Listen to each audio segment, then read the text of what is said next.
Assalamualaikum sahabat Fokus Kisah. Semoga kalian dalam keadaan sehat walafiat. Terima kasih sudah klik video ini. Jangan lupa juga komen dari daerah mana kalian berasal. Yuk kita mulai kisah yang menguras perasaan ini. Pernahkah kalian merasa hidup ini begitu tidak adil? Dihina, diremehkan, bahkan dilupakan oleh dunia? Tapi percayalah, Tuhan tidak pernah tidur. Kisah hari ini akan membuat air mata kalian tak bisa berhenti mengalir. Ini tentang seorang bocah pemulung yang dulu hanya bermimpi punya sepasang sandal utuh, tapi kini dunia menunduk padanya. Namanya Bagas.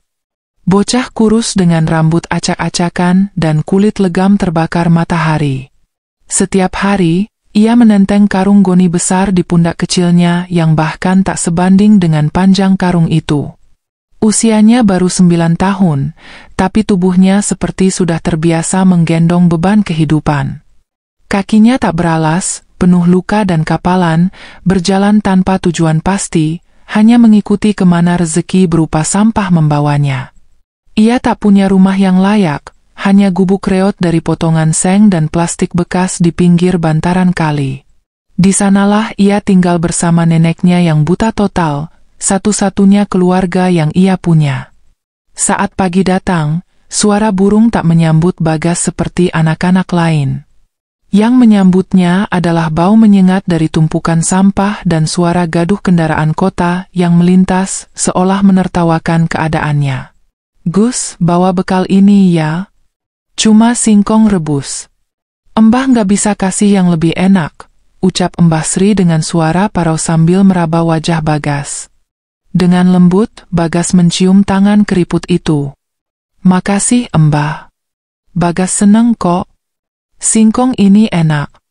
"Bagas nggak lapar kalau Mbah ikut makan juga," jawabnya sambil menyelipkan bekal ke dalam kantong plastik sobek. Setiap hari, ia berjalan dari satu tempat sampah ke tempat sampah lain. Terkadang ia menyelam ke dalam tumpukan rongsokan hanya untuk menemukan botol plastik, kaleng, atau kertas bekas. Kalau beruntung, dalam sehari ia bisa mengumpulkan cukup barang bekas untuk ditukar dengan uang 1.000 hingga 2.000 rupiah. Tapi seringnya, ia hanya membawa pulang karung setengah isi dan perut yang kosong. Yang membuat hati kecil Bagas remuk bukan hanya perut yang lapar, tapi juga tatapan orang-orang. Tatapan jijik, tatapan curiga, dan kata-kata kasar yang sering tak bisa ia hindari. "Dasar anak sampah. Jangan deket-deket toko saya," bentak seorang ibu pemilik toko saat melihat Bagas duduk sebentar di terasnya. Bagas buru-buru berdiri, menunduk, lalu menjauh dengan cepat. Tapi di balik wajah pasrahnya, ada air mata yang menggantung. "Aku bukan sampah, aku manusia," bisiknya pada dirinya sendiri. Di balik segala penderitaan yang ia alami, Bagas memiliki satu tempat pulang yang menenangkan, pelukan neneknya, Mbah Sri. Wanita renta yang tak bisa melihat itu adalah satu-satunya yang percaya bahwa cucunya berharga, meski seluruh dunia menganggapnya remeh.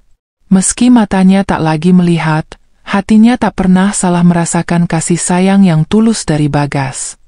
Mereka hidup berdampingan dalam kemiskinan, tapi saling melengkapi dengan cinta yang tak pernah menuntut.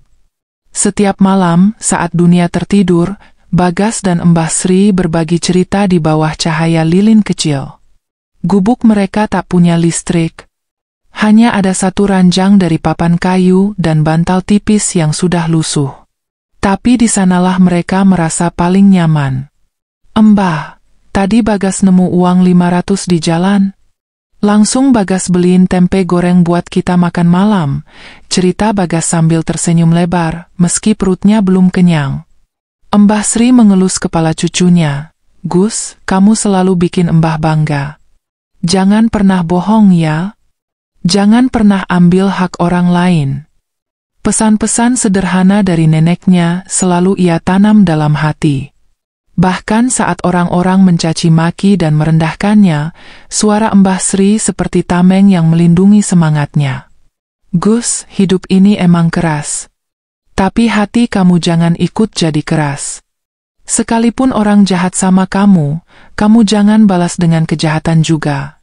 Begitu ucapan yang hampir tiap malam Mbah Sri bisikkan. Bagas juga yang tiap pagi membantu menyuapi Mbah Sri makan. Kadang dia menyeka air mata neneknya diam-diam, karena Mbah Sri sering menangis dalam diam. Mbah cuma takut kamu kenapa-kenapa di luar sana. Dunia kejam, Gus, kamu masih kecil, tapi Bagas selalu meyakinkannya, Bagas kuat Mbah. Selama Mbah nunggu di rumah, Bagas bakal pulang bawa kabar baik. Walau tubuhnya kecil dan ringkih, Bagas punya bahu yang memikul beban lebih dari anak-anak seusianya. Ia bukan hanya cucu, ia juga jadi pelindung, jadi harapan, dan jadi cahaya di mata seorang nenek yang hidup dalam gelap. Pernah suatu pagi, Bagas lewat di depan toko roti yang baru buka. Aroma roti hangat menyapu hidungnya. Ia berhenti sejenak, menatap etalase dengan mata berbinar. Tapi belum sempat ia mendekat, seorang pegawai toko menghardiknya. "Hei, jangan ngotorin sini. Pergi sana, anak dekil." Bagas terkejut, tubuhnya mematung beberapa detik sebelum akhirnya berbalik dan pergi dengan wajah menunduk. Sepanjang jalan ia berjalan sambil menahan air mata. Bukan karena lapar, tapi karena harga dirinya diinjak-injak. Ia tak pernah minta roti, ia hanya ingin mencium aromanya dan membayangkan rasanya. Tapi dunia tak pernah memberi ruang untuk anak seperti dia. Satu lagi peristiwa yang paling ia ingat, saat ia ditendang keluar dari pelataran sebuah toko karena dianggap mencuri. Padahal ia hanya duduk sebentar untuk melepas lelah. "Dasar maling kecil. Enggak tahu malu," hardik pemilik toko itu. Bagas tak berkata apa-apa, hanya melangkah pergi dengan lutut gemetar. "Aku salah apa sih? Aku cuma capek," gumamnya sambil menyeka pipi. Dunia seperti menolak keberadaannya. Anak-anak seusianya bisa duduk di bangku sekolah, makan dengan tenang, dan tertawa. Tapi Bagas hanya bisa melihat dari kejauhan, seolah dirinya terpisah oleh tembok tak terlihat. Terkadang ia bicara sendiri saat duduk di tepi sungai. "Kalau aku punya orang tua, apa aku bakal hidup begini? Kalau ibuku masih ada, apa aku tetap tidur di lantai dingin?" Tapi ia tak lama tenggelam dalam kesedihan. Ia tahu Mbah Sri menunggunya di rumah.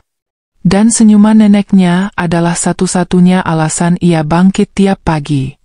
Namun di tengah kegetiran hidup, Tuhan tetap menitipkan harapan.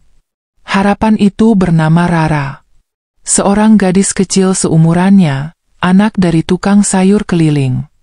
Wajahnya bersih, senyumnya lembut. Tiap pagi, saat ayahnya mendorong gerobak sayur, Rara menyelipkan sebungkus roti kecil ke tangan Bagas. "Ini buat kamu. Jangan bilang siapa-siapa ya," bisiknya sambil tersenyum malu-malu. Awalnya Bagas tak berani menerimanya. Aku nggak bisa bayar," ujarnya ragu. Tapi Rara menggeleng, "Aku ngasih, bukan jual." Hati Bagas hangat. Itu kali pertama dalam hidupnya seseorang memberi tanpa menghina. Kali pertama ia merasa dihargai tanpa syarat. Sejak hari itu, Rara menjadi malaikat kecil di hidup Bagas. Mereka tak sering bicara, tapi tiap kali bertemu, ada senyuman yang saling menguatkan. Kadang Rara membawakan kertas bekas dan pensil untuk Bagas. "Buat kamu belajar. Aku tahu kamu suka nulis di tanah," ucapnya. Setelah menerima roti dari Rara, Bagas selalu membaginya dengan Mbah Sri. "Nih, Mbah. Roti dari malaikat," katanya. Mbah Sri tersenyum. "Kamu suka ya sama anak itu?" Bagas tertawa malu. "Bukan gitu, Mbah. Tapi dia baik banget." Rara adalah bukti bahwa kasih sayang masih ada, bahkan dalam kehidupan yang keras sekalipun. Dia tidak pernah mencela baju dekil Bagas, tak pernah jijik melihat tangannya yang kotor. Baginya, Bagas bukan anak pemulung. Bagas adalah temannya. Bagas tidak mengerti benar apa itu cinta. Tapi sejak mengenal Rara, ada perasaan aneh yang tumbuh dalam dirinya. Sebuah keinginan untuk jadi lebih baik, lebih bersih, lebih pintar. Semua karena ingin membuat Rara bangga. Kalau suatu hari aku jadi orang hebat, aku mau beliin Rara sepeda, katanya pada Mbah Sri. Tiap malam, ia membayangkan Rara tertawa bahagia mengendarai sepeda baru. Ia menabung receh demi receh, meski tahu untuk beli sepeda butuh waktu bertahun-tahun. Tapi itu tak menghentikannya. Karena Rara bukan sekadar gadis kecil baik hati. Ia adalah motivasi Bagas untuk terus berjalan. Rara itu malaikat, ya Mbah? Tanya Bagas saat malam turun. Mbah Sri terdiam sebentar, lalu menjawab, mungkin Tuhan kirim dia buat jaga kamu, Gus. Karena dia tahu kamu anak baik yang belum pernah merasakan kasih ibu. Sejak itu, tiap kali merasa lelah, Bagas selalu mengingat senyum Rara. Dan dari situ, mulai tumbuh harapan.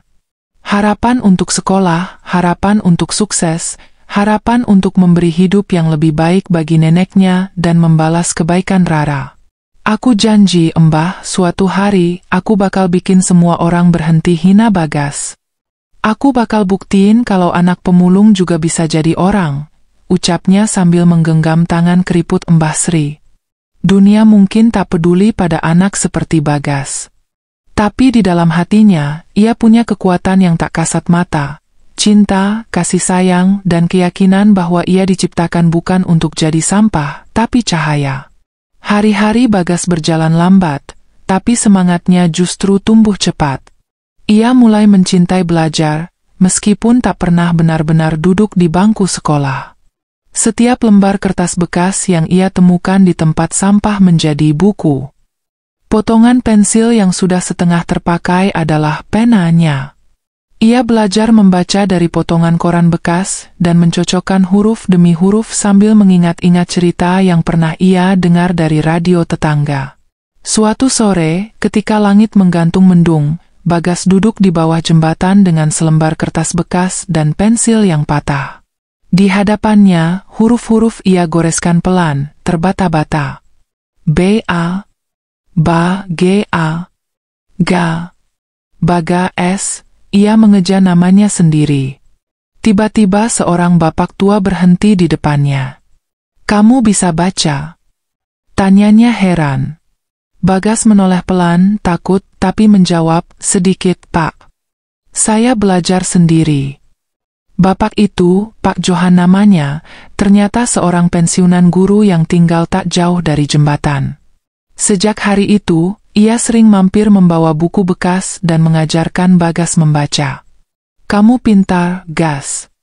Cuma belum punya kesempatan, katanya suatu hari. Bagas menunduk, saya cuma anak pemulung, Pak. Apa bisa sekolah beneran? Tapi Pak Johan menggeleng. Bukan cuma bisa. Kamu harus. Dunia ini butuh anak pintar seperti kamu. Itulah awal dari perubahan besar dalam hidup Bagas. Meski tidak punya seragam sekolah, ia mulai belajar lebih serius. Pak Johan bahkan meminta bantuan temannya agar Bagas diizinkan belajar di sekolah malam gratis, walaupun hanya seminggu 2 kali.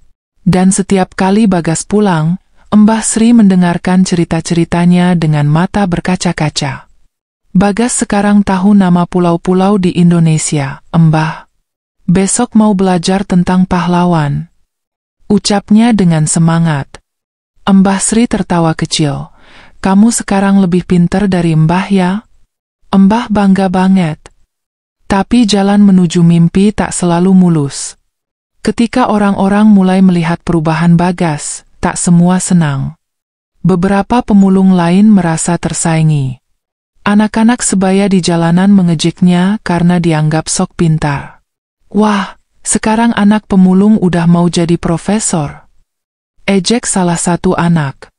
Bagas hanya tersenyum, menahan perih di dada. Tapi diam-diam, kata-kata itu menggores hatinya. Tak hanya itu, ketika Pak Johan mengusulkan Bagas ikut lomba menulis cerita pendek untuk anak-anak kurang mampu, banyak yang mencibir. Bocah itu bisa apa sih? Menulis? Jangan mimpi tinggi. Bagas mendengar itu dari balik tumpukan kardus tempat ia biasa istirahat. Ia menggenggam pensilnya lebih erat. Air matanya jatuh diam-diam. Tapi ia tahu, berhenti bukan pilihan. Ia menulis ceritanya di malam hari, di bawah cahaya lilin yang redup, sementara Mbah Sri tidur menggigil di sampingnya. Cerita itu ia beri judul Mata Nenek Cahaya Hidupku, sebuah kisah tentang seorang cucu dan neneknya yang saling menguatkan meski dunia tak pernah memberi mereka ruang. Ia tulis dengan hati, bukan sekadar kata-kata. Setiap kalimat adalah serpihan hidupnya. Setiap paragraf adalah luka yang disulam jadi kekuatan. Seminggu kemudian, Pak Johan datang tergopoh-gopoh ke gubuk Bagas sambil membawa surat. "Gas, kamu menang. Juara 1. Teriaknya. Bagas terpaku. Tangannya gemetar menerima kertas itu. Ia tak percaya. "Benar, Pak?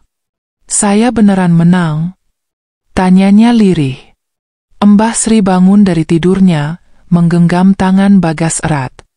"Mbah bilang apa, kamu anak hebat?" Hari itu menjadi titik balik dalam hidup Bagas. Untuk pertama kalinya dalam hidupnya, orang-orang melihatnya bukan sebagai pemulung, tapi sebagai anak yang punya potensi. Namanya disebut dalam koran lokal, bahkan ada wartawan yang datang mewawancarai. Tapi yang paling membekas di hati Bagas adalah ketika Rara membacakan beritanya sambil tersenyum.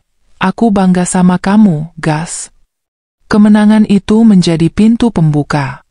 Seorang donatur yang membaca cerita Bagas di koran tergerak hatinya. Ia datang menemui Bagas dan Mbah Sri, menawarkan beasiswa penuh hingga SMA. "Saya ingin bantu kamu, Bagas. Kamu layak dapat kesempatan lebih baik," ucapnya. Bagas menatap wajah pria itu dengan mata berkaca-kaca. "Tapi, saya nggak punya baju sekolah, Pak," katanya lirih. Pria itu tertawa kecil. "Nanti kita belikan semua. Yang penting kamu mau belajar sungguh-sungguh." Hari pertama masuk sekolah formal, Bagas datang dengan baju baru dan sepatu pinjaman. Ia gugup. Semua mata menatapnya. Ada yang kagum, ada yang heran, ada pula yang mencibir pelan. "Itu anak yang dulu pemulungnya?" bisik salah satu siswa. Tapi Bagas menatap lurus ke depan. Ia tahu ini bukan mimpi. Ia ada di kelas, duduk di bangku yang dulu hanya bisa ia pandangi dari balik jendela. Meski awalnya sulit beradaptasi, ia terus belajar keras. Ia sering ketinggalan pelajaran karena dasar-dasarnya jauh tertinggal. Tapi ia tak menyerah.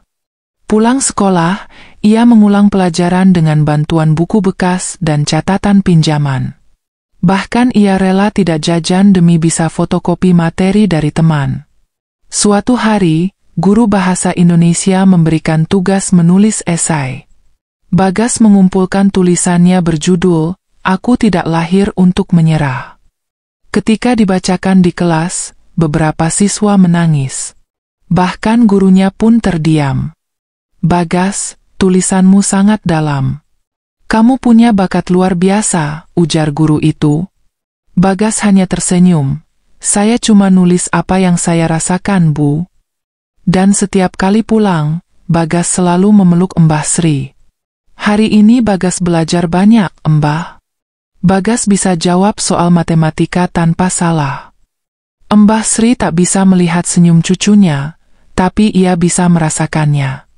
"Mbah tahu kamu pasti bisa," jawabnya pelan sambil membelai rambut Bagas. Tahun-tahun berlalu. Bagas tumbuh menjadi remaja yang makin matang. Ia tak hanya dikenal sebagai siswa berprestasi, tapi juga sosok inspiratif. Ia aktif dalam kegiatan sosial sekolah, sering membacakan cerita untuk anak-anak jalanan yang dulu adalah teman seperjuangannya. "Aku pernah seperti kalian. Jangan malu. Jangan takut bermimpi," katanya pada sekelompok anak di bawah jembatan. Mbah Sri makin tua, tubuhnya makin lemah. Tapi ia tetap menjadi pelita di hati Bagas. Setiap malam, ia meminta Bagas membacakan cerita. "Mbah nggak bisa lihat dunia, tapi kamu bisa tunjukkan ke Mbah lewat ceritamu," katanya. Dan Bagas selalu menurut. Kadang ia menciptakan cerita dongeng sendiri agar Mbah Sri tertawa. Di balik kelelahannya sebagai pelajar, Bagas tak pernah lupa bahwa kasih sayang mbahnya adalah alasan ia berdiri hari ini. Hingga suatu malam yang hening, Mbah Sri jatuh sakit. Tubuhnya menggigil, napasnya pendek. Bagas panik, membawanya ke klinik dengan uang simpanan yang ia kumpulkan bertahun-tahun. Tapi Mbah Sri tahu, waktunya sudah dekat. Ia menggenggam tangan Bagas sambil berbisik, "Jangan berhenti, Gus, teruslah jadi cahaya. Mbah akan lihat kamu dari atas." Tangis Bagas pecah. Dunia seakan berhenti. Hari itu, ia kehilangan satu-satunya pelindung, satu-satunya pelukan yang selalu menenangkannya. Tapi ia juga tahu, janji pada mbahnya harus ia tepati. Ia tidak boleh berhenti. Pemakaman sederhana Mbah Sri diiringi tangis puluhan orang yang pernah dibantu Bagas. Tak disangka, begitu banyak yang mencintai wanita renta itu. "Beliau bukan cuma nenek Bagas, tapi nenek kami semua," ucap seorang ibu warung dengan mata merah. Dan di pusara itu, Bagas berjanji, "Mbah, Bagas akan terus melangkah. Demi Mbah." Sejak kepergian Mbah Sri, Bagas berubah. Bukan menjadi dingin, tapi menjadi lebih teguh. Ia mulai menulis buku. Buku pertamanya berjudul Pelukan Terakhir Nenek, menjadi bestseller di kalangan pembaca muda. Buku itu bukan hanya kisah tentang kehilangan, tapi juga tentang cinta tanpa syarat. Dalam setiap kata, terselip rindu dan janji yang tak akan pernah ia lupakan. Ia juga mulai diundang ke berbagai seminar motivasi. Dari ruang kelas kecil hingga auditorium besar. Banyak yang menangis mendengar kisahnya. Seorang bocah pemulung, hidup dalam hinaan, kini berdiri gagah membagikan harapan. Kita semua punya masa lalu. Tapi masa lalu bukan penjara. Itu adalah bahan bakar untuk masa depan kita, ucapnya dalam salah satu seminar. Rara, yang kini juga telah tumbuh dewasa, selalu hadir di setiap acara penting Bagas. Ia tak pernah jauh. Mereka tak pernah menyatakan cinta dengan kata-kata, tapi semua orang tahu mereka saling menjaga. "Aku selalu tahu kamu akan jadi hebat," bisik Rara suatu malam setelah acara peluncuran buku Bagas. "Tanpa kamu, aku nggak akan percaya pada kebaikan," jawab Bagas lirih.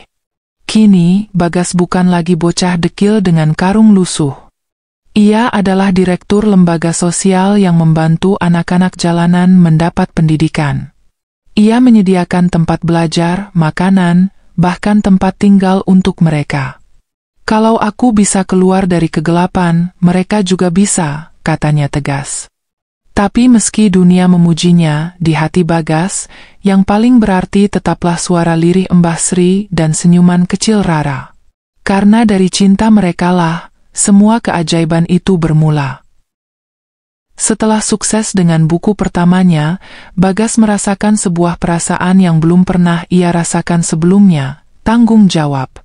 Tanggung jawab untuk memberikan lebih banyak harapan bagi mereka yang terlahir di tempat yang sama seperti dirinya, di tempat gelap yang tak pernah memberi ruang bagi mimpi. Kehidupan yang keras bukanlah alasan untuk menyerah, begitu ia yakini. Namun, meskipun hidup Bagas sekarang lebih baik, ada rasa kehilangan yang masih mengendap. Mbah Sri tidak lagi ada di sampingnya untuk menyaksikan semua ini. Seringkali, ketika Bagas berdiri di depan audiens, rasa sesak itu datang begitu saja. Di luar gedung, di tengah suara tepuk tangan yang memenuhi udara, ia merasa ada ruang kosong yang tak akan pernah bisa terisi. "Mbah, aku berhasil, aku janji Mbah. Semua ini untukmu," bisiknya dalam hati. Setiap kesuksesan, setiap pengakuan, ia tahu itu adalah buah dari kasih sayang yang tulus dan tak terhingga dari neneknya. Suatu malam, Bagas duduk sendirian di meja kerjanya, menatap foto Mbah Sri yang tersenyum di sebelahnya. Tangannya bergerak lambat, menulis surat yang tidak akan pernah ia kirimkan. Mbah, aku tahu kamu pasti bangga. Aku tidak tahu bagaimana cara berterima kasih. Aku hanya ingin kamu tahu, segala yang aku capai, semua perjuangan, adalah karena kamu yang selalu percaya padaku. Kamu yang selalu memberi harapan saat dunia menertawakan kita. Aku akan terus berjuang untuk kita berdua.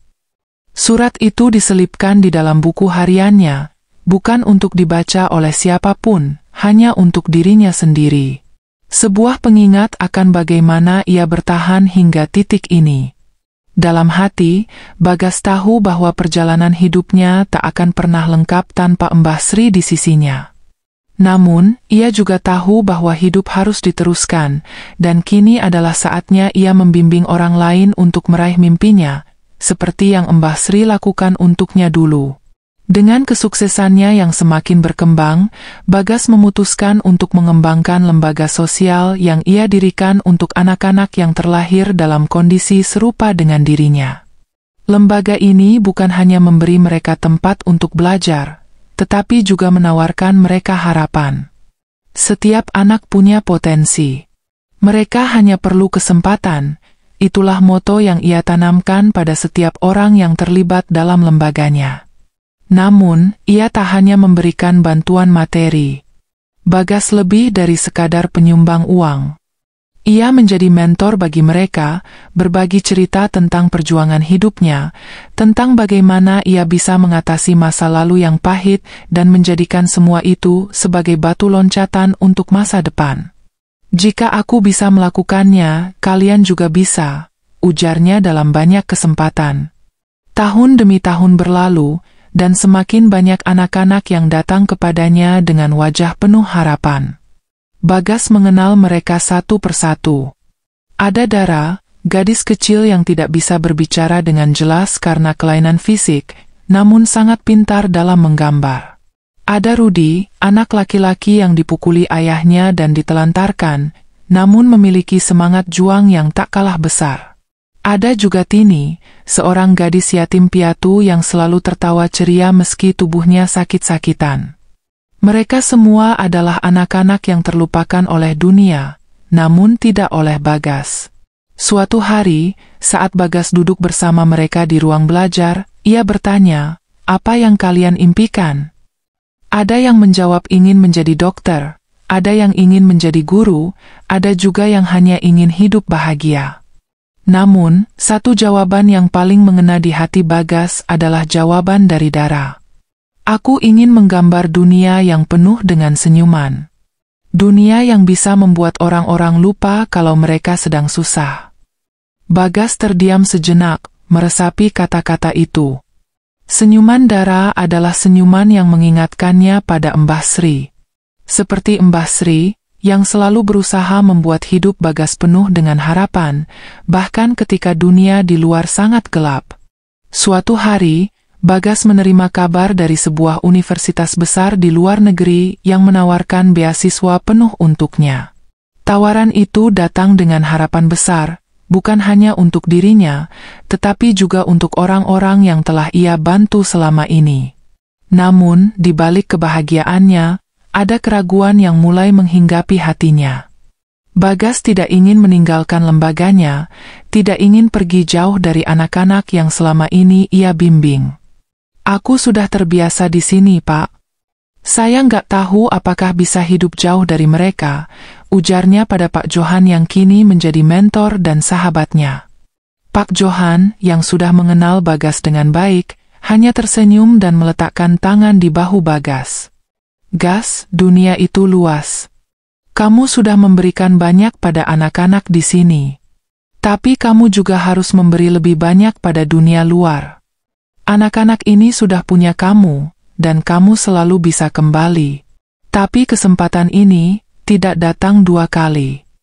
Kata-kata itu membuka mata Bagas. Ia tahu bahwa perjalanan hidupnya bukan hanya untuk dirinya sendiri, tapi juga untuk orang-orang yang ingin ia bantu. Akhirnya, Bagas memutuskan untuk menerima beasiswa tersebut. Ia meninggalkan lembaganya sementara, dengan janji untuk kembali. Di bandara, sebelum berangkat, ia menulis di secarik kertas kecil yang akan ia bawa sepanjang perjalanan. "Mbah, aku akan pergi untuk mencari lebih banyak ilmu.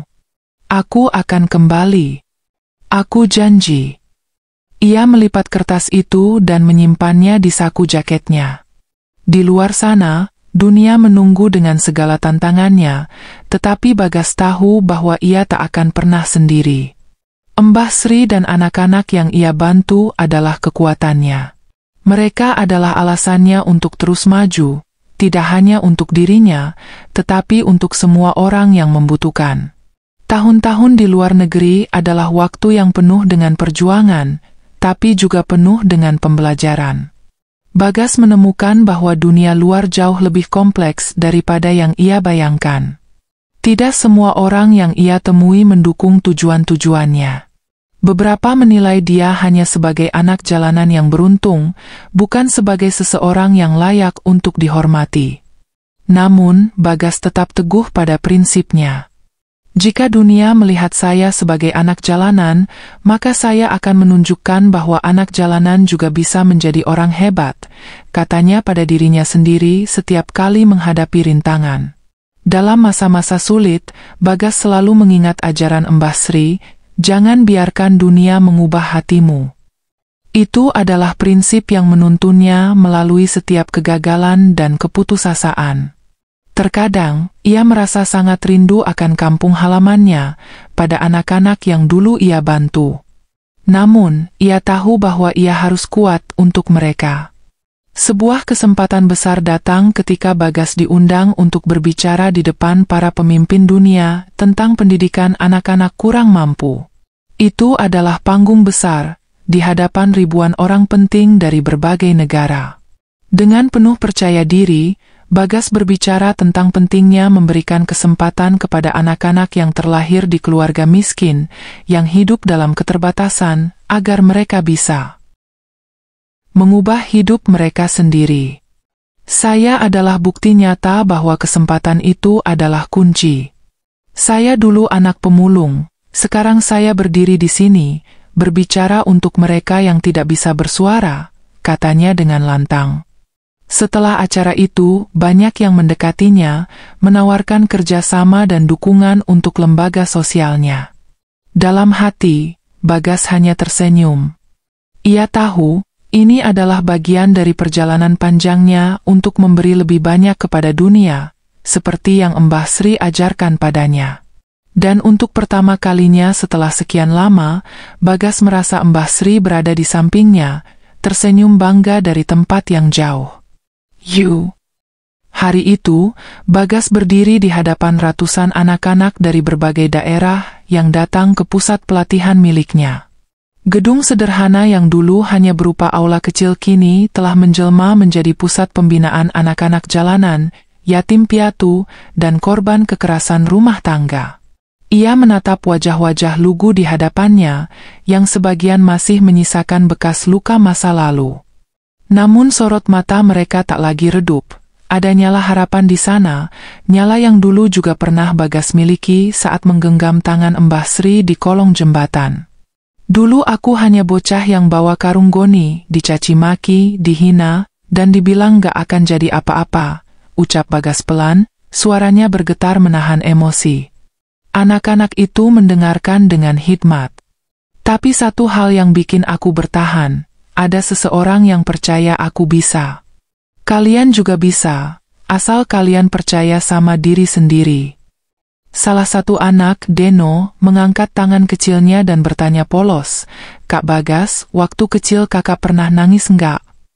Pertanyaan itu menghentak hati Bagas. Ia tersenyum kecil, lalu berlutut agar sejajar dengan si kecil. "Banyak, Den. Bahkan hampir setiap hari. Tapi air mata itu bukan tanda kita lemah. Itu tanda kita masih punya harapan. Kalau kamu masih bisa nangis, artinya kamu masih bisa bermimpi." Ruang itu menjadi hening sejenak, lalu bergemuruh oleh tepuk tangan kecil penuh semangat. Bagas tahu mereka bukan hanya mendengar kata-katanya, tapi merasakannya, karena mereka pernah berada di titik yang sama seperti dirinya dulu. Dan hari itu, sebuah benih kecil tumbuh di hati anak-anak itu, benih bahwa mereka juga layak bermimpi. Suatu sore yang teduh, Bagas duduk di teras belakang bangunan pusat pelatihan, memandang langit yang perlahan berubah warna. Di sampingnya duduk seorang perempuan muda, Ayu, relawan yang telah bersamanya sejak awal lembaga ini berdiri. Perempuan itu memiliki kelembutan dalam tutur kata, namun keteguhan dalam tindakan. Mereka sudah bertahun-tahun saling bekerja sama, saling menopang di saat lembaga goyah, dan saling menguatkan dalam diam. "Aku masih sering mimpiin Mbah Sri," ucap Bagas tiba-tiba, matanya tetap menatap langit yang mulai jingga. Ayu menoleh, lalu tersenyum lembut. "Mungkin karena beliau belum pernah benar-benar pergi dari hidupmu." Bagas terdiam, mencerna kata-kata itu. Ia mengangguk perlahan. "Iya, mungkin begitu." Dalam keheningan itu, Ayu menggenggam tangan Bagas dengan lembut. "Kamu nggak perlu sendiri terus-terusan, Gas." Kalimat itu membuat Bagas menoleh, menatap mata Ayu yang berkaca-kaca. Hubungan mereka selama ini memang tak pernah diberi label, tapi ikatan yang terjalin begitu kuat. Bukan sekadar cinta, tapi pengertian, perjuangan bersama, dan kepedulian tanpa syarat. Bagas menarik napas dalam. "Aku takut, Yu. Takut kehilangan lagi. Setelah Mbah pergi, aku nggak pernah benar-benar siap membuka hati." Ayu tersenyum, air matanya jatuh perlahan. "Kamu nggak akan kehilangan. Aku nggak minta kamu lari dari kenangan itu. Tapi aku pengen jadi bagian dari langkahmu ke depan." Sore itu, tanpa banyak kata, dua hati saling menyatu dalam diam. Tak perlu janji, karena cinta sejati kadang hanya butuh keberanian untuk saling percaya. Waktu berlalu, dan lembaga yang dulu hanya berisi 5 anak kini menaungi ratusan anak dari berbagai penjuru negeri. Bagas pun mulai diundang ke berbagai forum dunia sebagai pembicara, menceritakan kisah hidupnya, memperjuangkan hak anak-anak miskin, dan menyuarakan keadilan sosial. Di tiap panggung itu, ia tak pernah lupa menyebut nama Mbah Sri, dan kini, Ayu pun selalu menemaninya sebagai bagian dari tim. Pada satu forum pendidikan internasional, Bagas berdiri di atas panggung besar di hadapan tokoh-tokoh penting dunia. Ia menggenggam mic dengan erat dan memulai pidatonya dengan kalimat yang membuat seisi ruangan terdiam. "Saya bukan datang dari istana, bukan lulusan sekolah ternama. Saya adalah anak pemulung. Tapi hari ini saya berdiri di sini karena ada seorang perempuan tua yang tak kenal lelah menyayangi saya. Karena ada cinta. Dan karena saya percaya bahwa anak miskin pun punya hak untuk bermimpi besar." Pidatonya menjadi viral, menyentuh hati banyak orang. Video itu disebarkan di berbagai media sosial, dan banyak yang mengaku terinspirasi.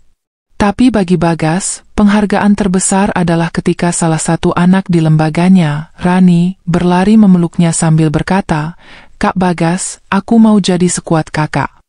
Aku mau sekolah tinggi juga." Air mata Bagas tak tertahan. Baginya, satu kalimat itu lebih berarti daripada puluhan piala dan medali. Karena makna hidup bukan diukur dari gelar, tapi dari seberapa besar kita bisa membuat orang lain percaya bahwa hidup mereka berarti. Pada perayaan ulang tahun lembaga yang ke-10, suasana begitu haru. Gedung dihiasi dengan lampu warna-warni, dan anak-anak tampil menunjukkan bakat mereka, menyanyi, menari, membaca puisi. Bagas duduk di bangku depan, berdampingan dengan Ayu dan beberapa tokoh penting yang kini mendukung program mereka. Ketika seorang anak laki-laki kecil maju dan membacakan puisi tentang cinta nenek, seluruh ruangan menjadi sunyi. Puisi itu ditulis oleh Bagas sendiri, berjudul "Pelukmu Adalah Surga, Embah." Suara si kecil bergetar membaca, "Kau peluk aku saat dunia buang muka. Kau suapiku saat hidup tak punya rasa. Kini, meski tubuhmu tak lagi di sini, kasihmu tetap hidup dalam detak jantung ini. Bagas menunduk. Tangisnya pecah di hadapan ratusan orang. Tangis bukan karena luka, tapi karena rindu yang begitu dalam. Ia bangkit dari kursinya, naik ke panggung, dan memeluk anak kecil itu. "Terima kasih. Mbah pasti senang sekali di atas sana," ujarnya dengan suara parau. Malam itu, suasana dipenuhi air mata, bukan karena duka, tapi karena cinta yang begitu nyata. Banyak orang datang menghampiri Bagas dan memeluknya, berkata bahwa mereka ingin menjadi bagian dari perubahan. Dari sanalah, semakin banyak lembaga serupa didirikan di berbagai daerah, mengadopsi konsep dan semangat yang sama, membangun harapan lewat kasih sayang. Kini, puluhan tahun setelah ia memungut plastik dan botol di pinggir jalan, Bagas duduk di sebuah ruang kerja sederhana tapi hangat. Di dinding tergantung foto-foto anak-anak yang sudah berhasil menempuh jalan hidup mereka, ada yang jadi dokter, guru, bahkan arsitek. Ia tersenyum melihat semuanya. Di meja kerjanya, tergeletak sebuah buku baru yang sedang ia tulis, Surga di Karung Goni, Kisah yang Tak Pernah Mati. Ayu masuk ke ruangan membawa 2 cangkir teh. "Lagi nulis?" tanyanya pelan. Bagas mengangguk. Cerita lama yang belum selesai. Ia menatap jendela, memandang anak-anak yang sedang bermain di halaman lembaga. "Aku ingin cerita ini terus hidup. Biar nanti, kalau aku udah nggak ada, mereka tetap ingat bahwa dunia ini bisa berubah dengan cinta." Ayu mendekat, meletakkan tangannya di bahu Bagas. "Kamu udah mengubah ribuan hidup, Gas. Tapi yang paling hebat, kamu berhasil sembuhkan luka di hatimu sendiri." Bagas menatap Ayu, lalu tersenyum. "Karena aku pernah dicintai dengan cara yang paling sederhana tapi paling dalam." Dan dengan kata itu, ia membuka laptopnya, menulis 1 kalimat terakhir untuk bab penutupnya. "Terima kasih, Mbah. Terima kasih telah mengajarkanku mencintai dunia, bahkan ketika dunia tak pernah mencintaiku."